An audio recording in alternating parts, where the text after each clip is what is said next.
Yesu ahabwa icubahiro. Aha turi i Getsemane ahantu hakomeye cyane.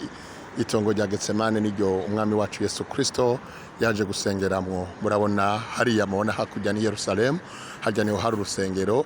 Bibiliya ivuga ngo Yesu yirirwa arigisha bwagoroba akaja ku musozi wa Elayono gusenga. Ni ukuvuga hari ngaha muri iki kibanza, uyu musozi witwa wa Elayono niho hariho ikibanza ca Getsemane.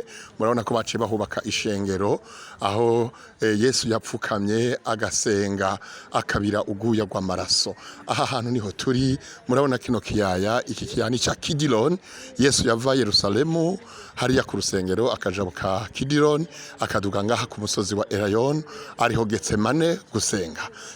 Turanezerewe cyane, turahibukiye ibikorwa bikomeye umwami wacu yakoze, igihe cyo kuducungura, ingene yabize uguya rw'amaraso arondera jewe nawe kugira ngo turonke agakiza, turonke ubugingo.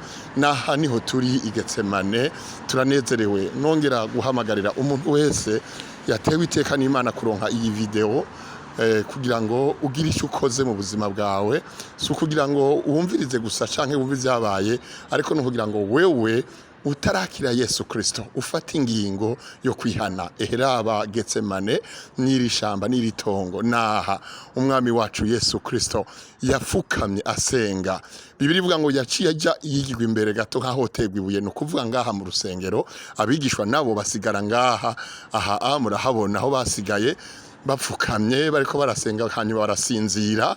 Yesu nawe ariko aragwana mu buryo bw'imuhemu, ariko arabona ingene abaroma baje kumufata bagiye kumwica. Ba Petero nabo barasinzira baja mu mubiri. Imana idufashe. Naha turi Getsemane, ibi biti bimaze imyaka irenga 5,000 biracariho bene data. Nagomba rero mpamagarira umuntu ariko aradukurikirana wese, mwene data ntiwongere gukora ivyaha. Bibiliya iravuga ngo ntitwari dukwiye kubaho tucinezereza, dukwiye kunezereza uwadupfiriye akaducungura akatuzukira, ni Kristo Yesu umwana w'Imana. Naha rero turi, wewe rugira ibibakwe ryo kuronka iyi video, ndakwinginze raba ko wahevye ivyaha mwene data. Ibi twizera ni ivy'ukuri. Yesu Kristo yarabayeho araducungura dupfira ku musaraba. Naha Yesu yasengeye n'iryo tongo rya Getsemane niho turi kuri no genekerezo rya 29 ukwezi kwa 11 umwaka 2022. Turanezerewe rero, mukozi w'Imana muri ko munumviriza ni Ntungararo Charles. Twatewe iteka cyane kuba hano hantu. Rero turaguhaye kaze mwene data, wihane. Nimbukira umunyavyaha mwene data, bivemwo. Nimburi kunyumviriza uri umwicanyi, reka abicanyi bazobona ibara. Niba uri kuranyumviriza uri umusambanya, abasambanyi ntibazoragwa ubwami bw'Imana.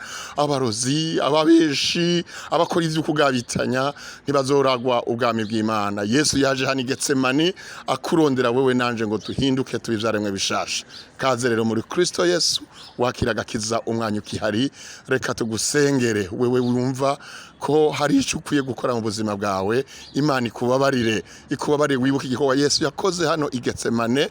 Aha rero imbere gato, aha mu rusengero niho hari ryabuye yabiriye ko uguya rw'amaraso. Reka ndagusengere. Mana, mu izina rya Yesu, umuntu wese ariko aranyumviriza, mpwemu yera, mwibutse amaraso wavuye, ucyuya cy'amaraso wabize hano kubera umubabaro wabona ingene ugiye gucungura ishengero. Mana, bituma abantu bazinuka ivyaha babivemwo. Uyu muntu akwakire nk'umwami n'umukiza.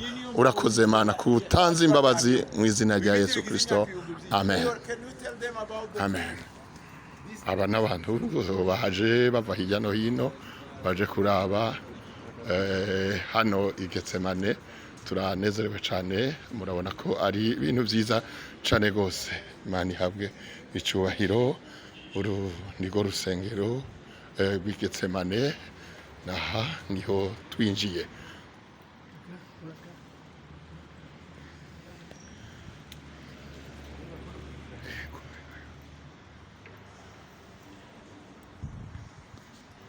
Yesu ahabwa icubahiro. Aha rusengero rw'i Getsemane.